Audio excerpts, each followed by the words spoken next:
Ayan guys, tuloy ang ating pagbablog dito sa ating adventure for today. So ayan, may Tour de Ville Montreal. Ayan yung tour bus dito. At dito po yung pinaka-center dito sa Montreal, downtown. Ayan, marami pong tao na nag-enjoy ng weather dito kasi napakaganda talaga ang weather. Square.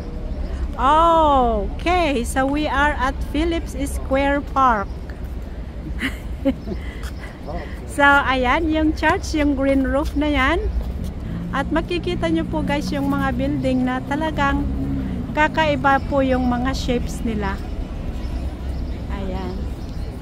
So marami pong mga tao ngayon ang nag-e-enjoy dahil sabi ko nga, napakaganda ang weather. Ayan, yung mga statues doon. I-zoom natin. Ayan. Ayan, may nagko-concert na background. Sanango Funker. Yan. Yung mga tulips. But we're going to a tulips adventure this next weekend.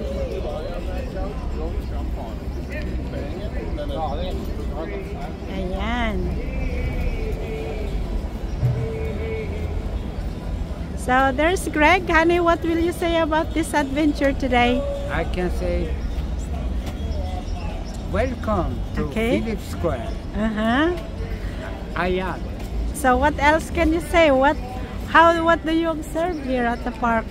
I can see you here. Okay, what else? Oh, that's all. That's it. Okay, so ayan guys, yan yung aming I can see a paper. Yan ang aking interview kay Greg. Sabi niya napakaganda ang panahon. Kaya ayan. And once again, thank you so much for watching. Bye for now.